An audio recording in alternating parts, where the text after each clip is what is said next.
Are you sure we should be meeting secretly like this? Yes. We revealed that we would talk, and I even think I should sometimes talk with everyone. Make it fair, huh?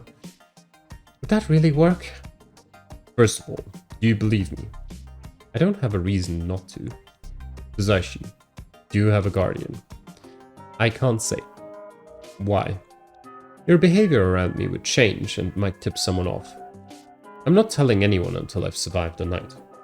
Alright. Who do you think is suspicious? I don't know. Who do you think isn't? Chimi, Rikako, and Meiko. Why do you think that?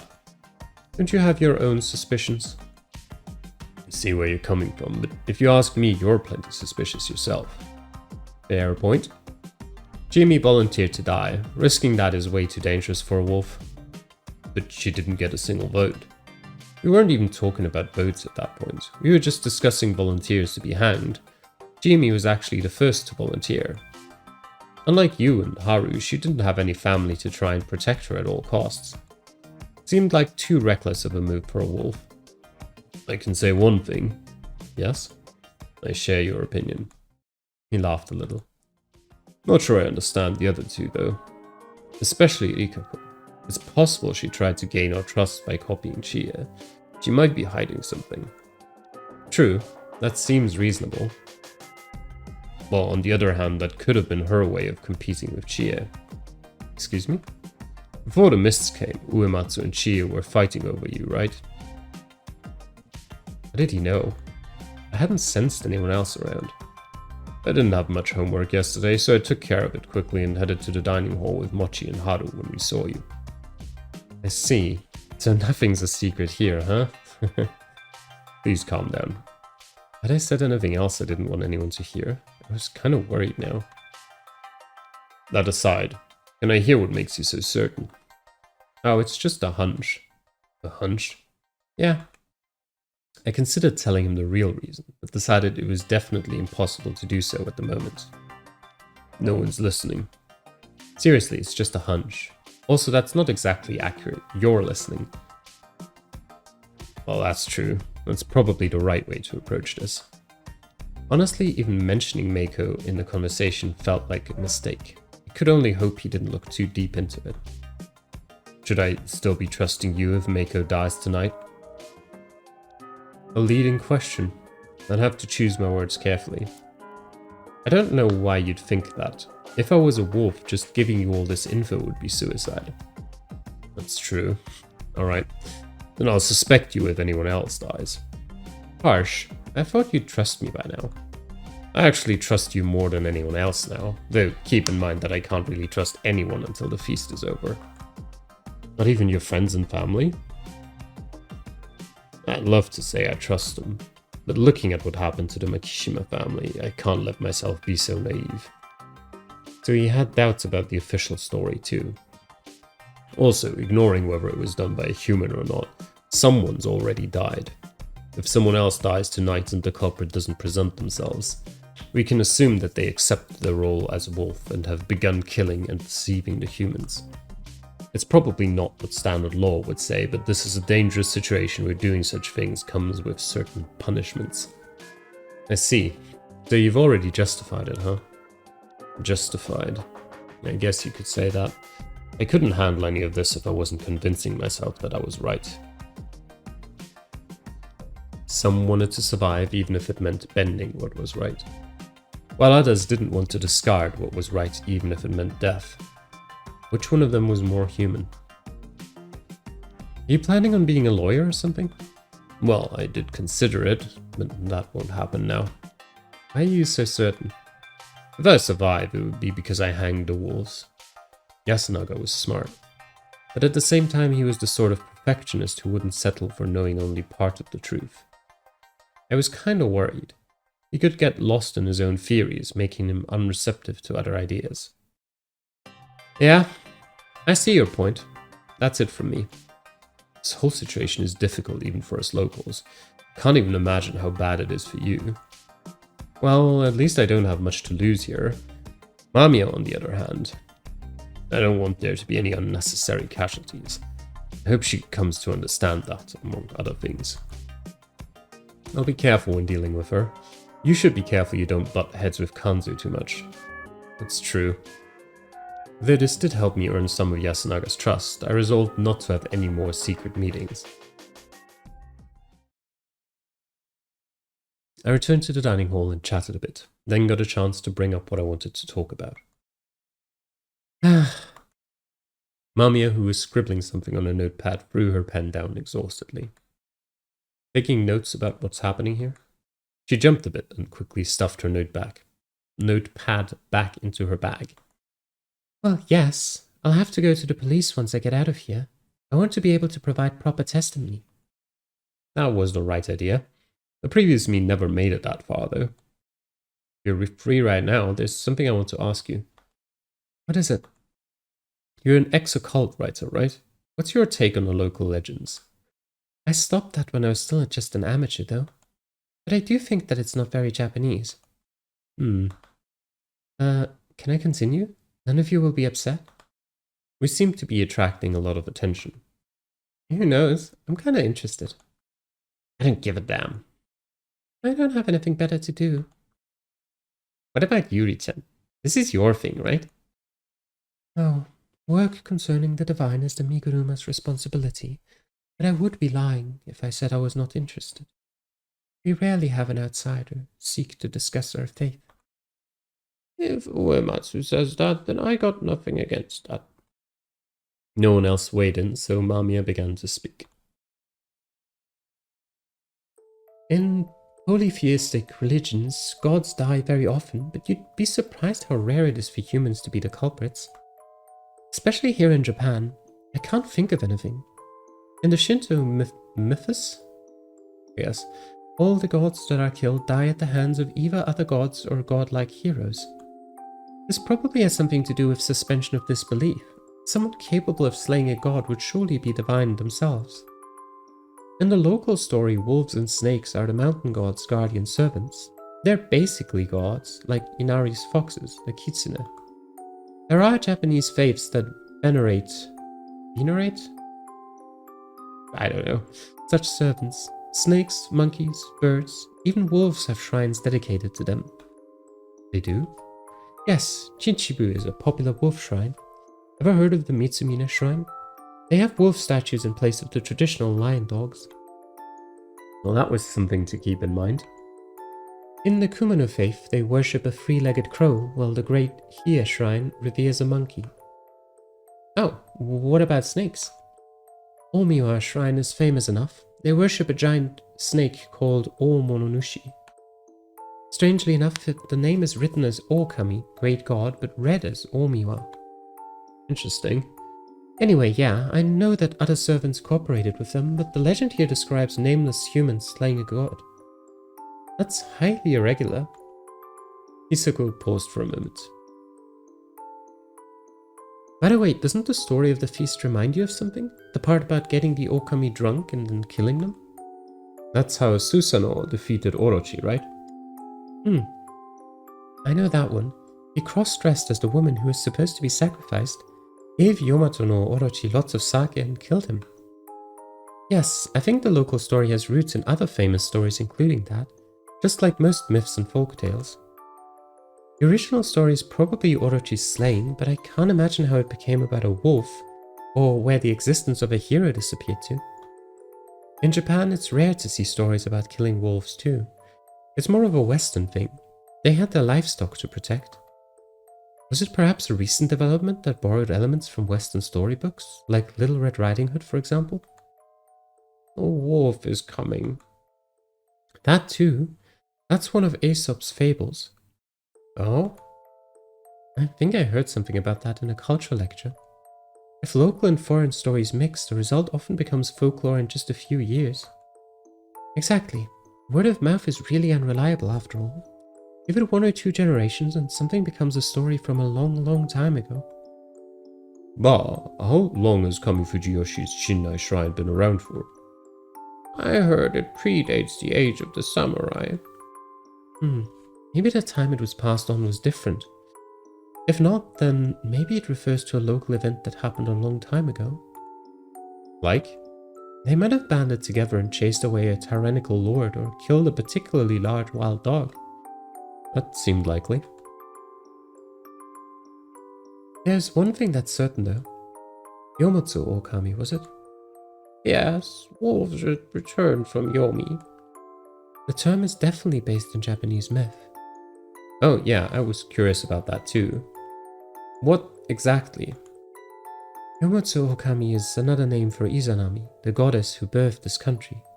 Izanagi's sister as well as his wife. Whoa, didn't expect such a major legend to come up. Even I knew Izanagi and Izanami. Huh? They're siblings who married each other? It's pretty common in myths. I see. What's wrong with you? Anyway, Izanami lost her life after birthing many gods, and after a lot of trouble ended up becoming the goddess in control of the Neino-kuni. Neino-kuni? Another name for Yomi, the underworld. Yet another name for it is Neino-katasukuni. Some say it's somewhere beyond the sea, while others think that Neino-kuni is just a place within Yomi. That's why she's known as Yomotsu Okami. Well, resurrection is written as returning from Yomi, so the words probably share an etymological root. Both Okami and Yomi just happen to match, so it probably still lives on as a way to refer to her. Oh, I see. That seems likely. In fact, the very usage of the word Yomi makes clear it incorporates ancient Japanese myths. That's true. Bah, she's not bad-mouthing her stories or anything. Ah, yes, he's right. It's a unique story, and I think it's very valuable. It's not about being unique or valuable. I believe in Shinai and live accordingly. That's what I was taught and how I lived my whole life. I'm not sure how I feel about an outsider's view. Okay, let's leave it at that. Yeah. Now for something more important. Huh? Something to do with me again? You too. It's something I want to ask everyone here. It's about the song that Meiko and Rikako sung. Oh. Prayer to Shinai? Probably. That song's main theme is the Feast of the Yomi Purge, right? My words made everyone freeze. Shinai's guardians are... But not for long. Yeah, that. Do you know any more? 1 cake, 2 funky, 3 blow, 4 rider. That was probably wrong in the worst of ways. Oh, rider. You just had to pick up on that, huh? That's not quite right, I'd say. What do you mean? That song taught us to prepare for the mist and exterminate the Yomibito, right? The same goes for the Feast of the Yomi Purge. But there's nothing in the song about the ancient killing of the wolves or the Yomotsu Okami. Yeah, that was one of the things I found curious. I think it's about some old barbaric tradition that's long gone, nothing more. I see. That's more than enough if you ask me. Even if it doesn't fit the situation perfectly, it's still pretty close. I don't know about the whole wolf or Yomibito thing, but it's true that Fujiyoshi is being invaded by Yomi and we are fighting it. Well, that's stretching things a bit, but yes. It's stupid, right, Jimmy? Well, maybe. Akumi, did you just call it stupid? We're being punished because we harbor too much corruption. Sorry, Ba, but the kids here are trying their best too. Anyway, what do you want to ask Fuzashi? Nikako, can you write down the lyrics for me? It's not something we should show to outsiders. Can we promise not to bring it outside? Think of it as just providing Fuzashi with information. Can we? Yes, he probably has an idea. Need something to write with? Yes, thank you. And so I now had all the lyrics to Prayer to Shinai. Shinai's guardians are 1 snake, 2 monkey, 3 crow, 4 spider. 5 prepare for the feast when the evening mists arrive. 6 the badger runs along late with Nair as a fix. 7 the corrupt Yomibito rise to oppose the mountain. 8 death of the damned Yomibito is the mandate. 9 1 soul per day now to bind. 10 the mists rise away again. From the top. The first phrase was an introduction of the characters. Shinai was the god of the mountain, great Lord Shinai, while the rest were his servants, excluding the wolves. There were numbers next to them, but it didn't mean the amount. It was just a numerical order. That meant that Shinai's first follower was the snake, the second was the monkey, the third was the crow, and the last one was the spider. The thing about the evening mist and the preparation for the feast was obviously referring to the timing when the Feast of the Yomi Purge had to be done. What confused me was... What's the badger? Yeah, that's also exactly what I thought when I read through it again just now. The badger from the Tanuki badger incident, surely. What's that? You want to study law and you don't know? It was a major controversy in hunting law where hunters who hunted badgers were accused of hunting tanuki when it was forbidden. In short, the badgers turned out to be tanuki, but it was controversial because in that area they were considered to be a different animal. How's that related? Though I'm reminded of Uji saying that anything with 4 dog legs is a badger. To be specific, they're Meles anakuma, the Japanese badger. It wouldn't have been strange for hunters to use a single word for foxes, tanukis, and other similar things. So badgers are kind of dog-like, huh? What's nare, though? As in shishinare? Shishi is an old way to say meat, as well as a way to refer to all huntable game in Japan. Yeah, according to Kanzo, boar, deer, it's all shishi. I knew that already, but it was good to refresh my memory. Is that meal special? A good shishinare is a luxury. The one I'd eaten count as good? So that part means that the badger would eventually come running and bring shishinare. Yes. Incidentally, you probably noticed, but this is also meant to help teach children to count. That is why each verse begins with a number. Also, the Japanese word for mist, kiri, can also mean end, which symbolizes 10 as well. I've heard that kiri symbolizing 10 comes from the Christian cross, which is shaped like the character for 10, and Christian being pronounced as Kiristo. So, in other words, this was established after the spread of Christianity to Japan. That aside, Fuzaishi, what are you curious about? I just thought that there's no badger, right? In Fujiyoshi, or the Feast of the Yomi Purge, I mean. I thought I'd get an instant response, but instead I was met with silence.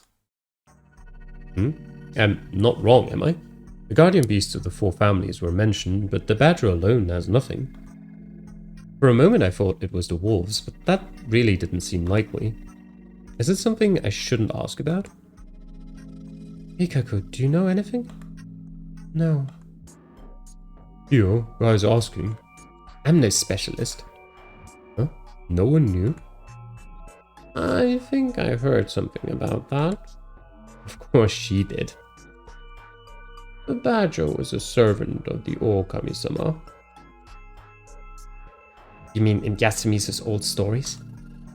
Yes, but he doesn't get mentioned much. The lord of the hunting ground was the Okami-sama, and the badger served the Okami-sama on hunts, or so I've heard. Is it just one? One? What do you mean? I heard that there are actually 3 Okami-sama. Oh yes, there are 3 wolf statues in Shinai-san's shrine in Kami-Fujiyoshi. Besides the monkeys, of which there are 2, there is only 1 of each guardian. That reminds me. I also just remembered, there was one statue like that, wasn't there? What, you mean a badger statue? I remember seeing it too. When I first went to the shrine, there was something dog-like with the others. At first I just thought it was an Okami-sama that wasn't standing upright. Oh, so the badger wasn't a werewolf? Yes, before dying, Gen said something about it too. The badger's waiting for the Okami-sama to return. That makes me feel uneasy. I saw it how it was. Did you realize something? It's just an assumption, but I think the badger is a guardian too. By that I mean that there's a badger role in the Feast of the Yomi Purge. That shocked everyone. What do you mean? That we might have a human who sides with the wolves. I don't know if the situation is supernatural or just a case of mass hysteria caused by everyone's fear of the legends. But either way, there could be someone who realized that someone close to them was a wolf and switched sides. Or someone who gained the same motive that's driving the wolves to kill people. Whatever the cause, I'm thinking there could be a human who sides with the wolves. Does that sound possible to you all? What the hell? You're just guessing, right? I am, but I do think it's likely. There's also the fact that the old man who died mentioned the badger too. Couldn't he have known about it because he'd experienced a feast before? Now you're taking it too far. Yeah, I'd say you're overthinking it. There was a badger. I'd seen it with my own eyes. Shit, it sucked not being able to make a more convincing argument. Yes, it is a guess. However, I do think we should take such potential threats seriously. Takumi, you said you don't believe in monsters, right? What about it? Despite that, the mists came and you all began the feast. That means that there must have been feasts during the other mists, and people died in all of them. I'd say these two things are certainly true. The silence felt like a gesture of agreement. Then you agree that there was something causing people to become murderers and turn on their friends, right?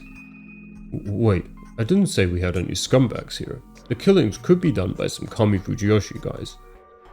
As naive as always. I had to restrain myself from saying that out loud. I didn't want to get on everyone's bad side. Well, suppose that there was. If they used that, they could cause a human to team up with the wolves, right? And this person might not be among us, yet. The badger runs along late with Nair as a fix. Maybe that means the badger arrives late to the feast, along with a present to apologize. I'd be intrigued by your idea if we weren't in the middle of a life or death situation. I don't like how you're making everyone more paranoid than they need to be. Wait, but then... I hope he's just overthinking things. Sadly, I wasn't. I already knew the answer. Last time, Haru Makishima was the badger. After the first night, one day after the wolves came, something happened to her that caused her to switch sides. It frightened her at first, but afterwards she decided to make herself useful to the wolves. Gen, the one who owned my hut before me, had pretty much confirmed it before he died, meaning that he'd experienced the feast 8 years ago. It was possible that Kanzo and the old wolf guy were in on it as well. And since the survivor knew about the badger, it probably meant that the wolves had won 8 years ago. Kanzo survived too, though. Was he a wolf then? If the real story behind the feast made people into that, couldn't that have happened to Kanzo? Wolves and the badger? I knew it was a thing, but didn't quite understand how it worked. That was probably something I could only find out if I became a badger. Or a wolf. That meant it was pointless to think about it now. The thing I had to do now was... That was actually a really interesting point though. I hope there is a run where we are a wolf. Because that would just be very interesting to see. Keep passing time. Can't do anything else. We don't have the key 20. We hung out like that until evening, when Kanzo came back, making the same sullen face as always, and we all had an early, massive dinner. The tables had boiled shishinare on them. The smell was way more tolerable than the first time I ate it, so this one probably hadn't aged as much. I was kinda used to it by now, so I could eat it like I would normal meat. Though I probably wouldn't have insisted on having it if I had a choice. However, since it was here, I could only assume that even this event counted as some sort of special occasion worthy of special food. The Aztecs used to treat their human sacrifices with respect for a whole year before their sacrifice. Mamiya whispered that to me alone, and I wasn't sure what to make of that. It seemed like she was implying at least they won't make us wait that long. What a bad joke. After the meal, everyone began to leave. Kaori and I stayed behind to do the dishes. Thank you so much for your help. Washing the dishes all alone at a time like this might have made me go insane. I can't blame you. I had to be careful with my words. I actually knew what she was like when she went insane. I need to survive until tomorrow so I can wash the dishes again. Oh, please don't take it too seriously. Please take over my duties at the dining hall if the wolves take me. Oh, that's too much for me. You're still needed here. Sorry I said that. It's fine. It's about time we stop looking away from reality and prepare ourselves. Someone will probably be gone tomorrow. She was unexpectedly calm about this. Yasunaga, he's such a gentle child, and just like his father, he has a good head on his shoulders. You're setting some death flags. Whenever it's hard, he gives me a gentle smile, consoles me, and always finds the best solution. But right now his face is so conflicted. You caught on, eh? Well, I am his mother. Yasunaga had a sort of complex about his relationship with his mother. He believed that Kaori loved Yoshitsugu more than him. I didn't know if that was true, but at the very least Kaori did treasure him dearly as her son. Right as I thought that. Yoshitsugu, what's wrong? Forgot something? Why do you gotta be the only one to wash the dishes? Because you don't help. It ain't just me. How's Anki thinking? Why is he leaving the dining hall at a time like this? This guy. It's good to have your own jobs. We all have something to do. The same should go for you. You mean study? That, or dry the dishes. Think about what you can do for yourself. Give me something to dry with. You really are a good kid. Sadly, your kindness is going nowhere. We just finished. What was the point of that then? Shit. Well, I appreciate your attitude. It's laudable. Now go prepare for the feast and come help tomorrow. I'm going to. Yes, good night. Hold on, lunatic. Just after I left the dining hall, he caught up with me through the mist. You should remember my name by now, too. Yeah, okay, we'll ignore him. No. An ambush, damn middle schoolers. Enough joking around, lunatic. The joke wasn't the main deal, what was? Let's go kill the fucking wolves. What? What do you mean? I'm telling all this to eat shit. Fuck the feast and fuck Shinai. I had enough. Everyone's too chicken shit. Anything can die if you have a big enough stick. There was not a hint of fear in his voice. However, nor was there any killing intent or violence. However, he also wasn't messing around. He was defiance and recklessness given human form. What, you're gonna chicken out too? You just pretended to be a lunatic, is that it? I now understood it all. He'd walked around at night last loop too, and that got him killed by the corruption. Had Yoshitsugu met up with anyone before he'd gone off, like Yasunaga and the others? I doubted that Yasunaga was the one who'd made him into that mutilated corpse. So it had to be that thing. Maybe that thing? Crap. After I'd found out that the feast had normal murders last time, I'd let my guard down a bit. There were still things that couldn't be explained. They were still mysterious, unknown, and scary. However, would I learn anything if I actually went with him? Even if I could loop back, all I would have to show for it would be a memory of me getting torn apart in the mist before I even realized it. However, if I refused, he would go off on his own and die, making Kaori lose it and snap. How was I to prevent that? Say something, damn it. I had to hold myself from saying something. This wasn't the time for dad jokes. Go by yourself. Ha! I knew it, you're a chicken. Yep, that's fine by me. I mean, you'll be out of the way. Huh? What a fine listener. Then I could make a move on Kaori. She probably gave birth at a young age, so she's still pretty youthful. Hey. Well, I'm as good as dead though, so I can enjoy her until it's my time. Rush to your death, I won't stop you. Leave your mum to me. I'll love her real good and... Whoa. I didn't expect him to charge at me head first. You fuck! What do you think you're aiming for? Crap, that worked too well. I was about to be killed by a generic delinquent middle schooler. I fucking perved. His words were hurting me, but I could still dodge. Sorry, I was lying, seriously. Lying my ass, you fucking... What kind of language was that? I don't want to learn it. Dodging again, I ran off into the dark mist. You shit, where the hell are you? Fighting wasn't easy in this mist, huh? This was the first time I was actually thankful for it. Where the hell are you? Yoshitsugu Oribe, don't act too big. You lose sight of what's important. Huh? If you mess up today, you will surely die. Fine by me, shitface. We'll protect Kaori then. I don't give a fuck. Leave it to Takumi and Aniki. They won't do. They only think about Yasumizu as a whole.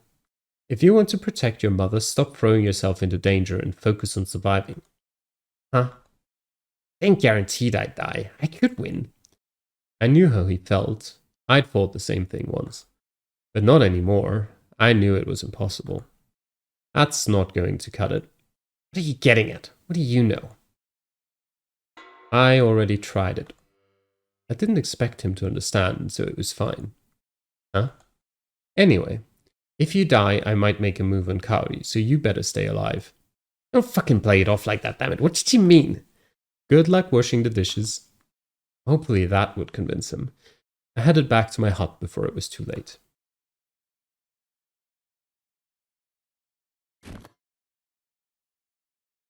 I heard footsteps and breathing following me for a while, but when I heard someone trip, I stopped and turned around.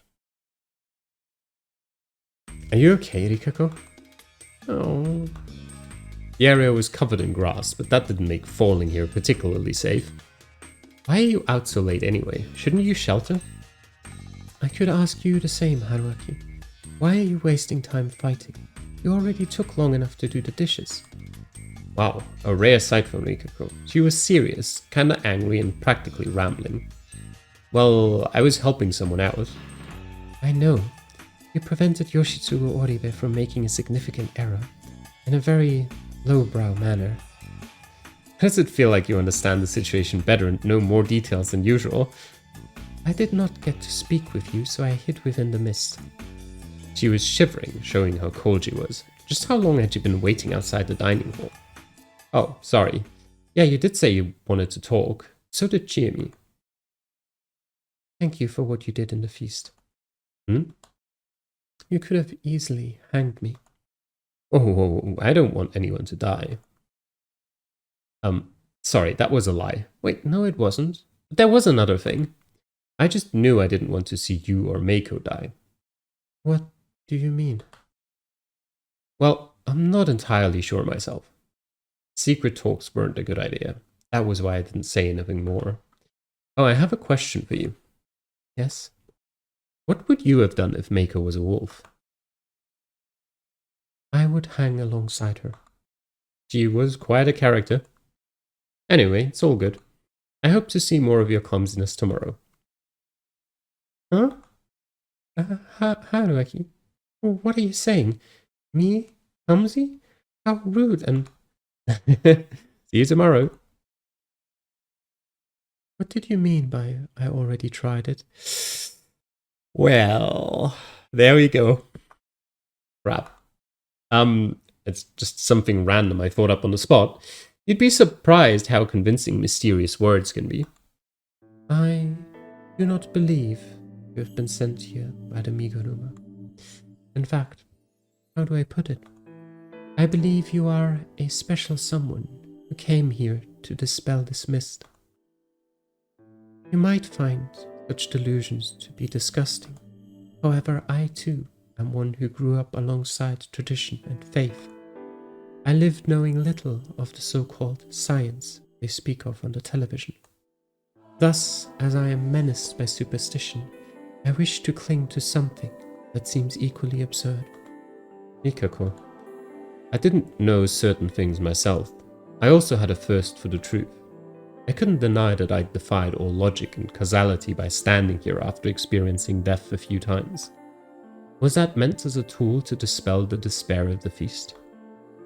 Had I been given this power to do that? Was someone telling me to stop this mad ritual no matter how many deaths it took? I had no idea. And because of that, telling her about it would just give her false hope. I'd love to be someone like that, but sadly I'm not all that special. But, well, if someone believes in me that strongly, I feel motivated to do whatever I can. Yes. That's it for today then. What? She extended her hand to me. A handshake? She nodded. Okay, let's promise to meet each other again tomorrow and shake on it. I took her hand. No. She grasped back tightly, her fingers were slender and cold. Even if we don't meet again tomorrow, let us meet again in a different life. Hopefully a more peaceful one. She let go. Good night. And goodbye. Pikako. She disappeared into the mist. I'll hope for that too. Her footsteps were growing distant. I listened, but it didn't seem like she'd fallen again. I turned around. It had been a long time since I'd heard a goodbye. It looked like I wasn't as prepared for this as I'd thought. I couldn't just assume I'd loop again if I died. If I did, I'd hardly be standing with the locals who carried the weight of putting their lives on the line. I would give my all to survive this night, and render that cynical promise irrelevant. Then, once everything was solved, I would use her words to tease her. I could just imagine her turning red and squirming. That would probably be adorable beyond belief. Shinai's guardians are. I sung the song I'd learned today to try and distract myself from the feelings that were beginning to sprout inside me. Barely able to see a thing, I wandered back into my hut. I tore off a page from my notepad, put a pen on the floor, and began to think. Alright, who was I supposed to use my snake powers on? The most natural idea was to investigate the most likely wolf candidates, but there was a problem with that. Namely, no one seemed to fit the bill. If there was anything wolf-like about anyone so far, it would only be some vague signs that barely meant anything. They were nothing but things that would start to make sense after everything was known. Even I, with all my knowledge of the previous loop, couldn't tell if anyone was acting weird. Thus, I had to change my line of thinking. I shouldn't have to force myself to find wolves. I had to confirm the identities of those who could be the most dangerous wolves. Thankfully, we already had convenient leader figures, Kanzo and Yasunaga, on our side. As things were, it didn't look like they were leading the humans into the wrong direction. I also realized that they'd been holding themselves back the previous loop. Yasunaga hadn't been a proactive leader because he was a wolf, while Kanzo probably didn't want to stand out in order to protect himself because he had some sort of guardian, like the spider. The one who'd noticed that was none other than Yasunaga. He'd realized Kanzo wasn't himself and used it against him. An excellent move on his part. However, we had problems with them being on the same side too. Honestly, they were incompatible. I hoped that they found common ground soon. That aside, since they were both confirmed monkeys, I had to shift my attention to Takumi Muro, who acted as the mediator between the younger and older generations. At first glance, he appeared to be the same as last time, but I couldn't use that to determine whether he was clean or not. Another one I was concerned about was Kiyunosuke. He wasn't popular, but he was noisy and had a certain degree of influence. I couldn't ignore him. He could easily derail the feast, which made him a valuable asset the wolves probably wanted to keep around until the end. There was another thing though. He was actually the only one who seemed slightly wolf-like. I had no idea how many were really hesitant about sending people to their death during voting. However, looking at the voting order, they could have easily killed Kiyunosuke without even having to make a second vote. Yasunaga voted for him, which was probably calculated. He might have seen the guy as a convenient first sacrifice. Then Kaori and Mochi voted for him too. Then it was the village youth's turn. He was wildly unpopular with them, making him a convenient scapegoat for blame. However, he hadn't gotten any more votes from them. What was I supposed to make of that? The wolves knew one another.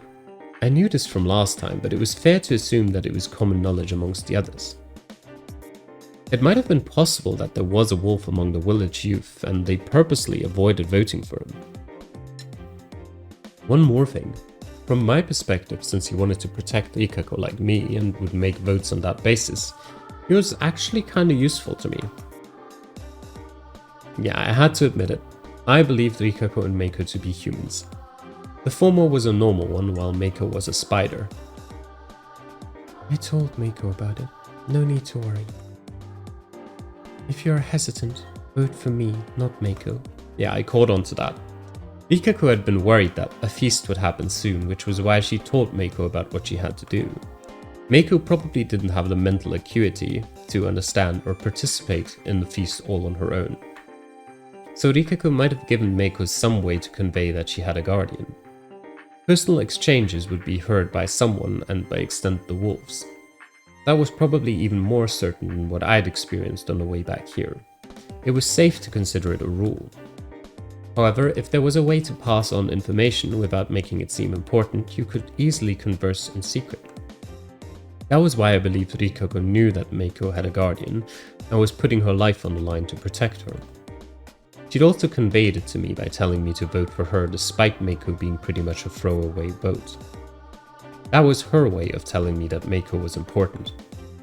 I didn't know if it had attracted anyone else's attention, if they'd realized what Meiko was. However, most of the locals had probably assumed that Rikako was simply worried for the little girl. They'd simply assumed she was fulfilling her role as one who took in the corruption. That was exactly why people would still be voting for them. Meiko's role was probably the same as Kanzo's last time, the spider. That was why Rikako was going so far to hide it. Anyway, that was why I decided they weren't suspicious. There was another option, it was Mamiya. She'd survived today's feast by saying that she hadn't checked for a mark on her stomach. But if she claimed to have a guardian tomorrow, could that be trusted?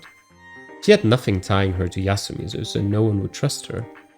Whether she was wolf or human, I couldn't put it past her to fake having a guardian just to keep herself alive. Those three were the prime targets.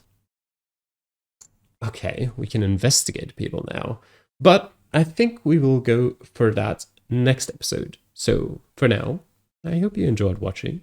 It's getting interesting. I mean, it's been interesting for a while, but it's still interesting. Yeah. I will see you all next time. Till then, bye bye.